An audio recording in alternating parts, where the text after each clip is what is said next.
Hello everyone, my name is Azalin Farigo. You can call me Aziza. I'm currently a student at Udara University Pasuruan, majoring in Arabic language education.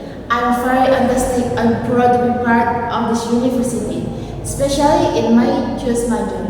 For me, the Arabic language is not just a subject, but a passion that I have developed for a long time. Why did I choose Arabic the language education?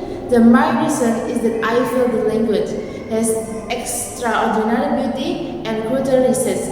I have always been fascinated by the rich and diverse history, literature, and culture of the Arab world. Moreover, I believe that mastering this language will open many opportunities, but in my career and personal development. That's a little bit about me. Thank you for listening, and I hope we can share knowledge and inspiration here. Thank you. Bye bye.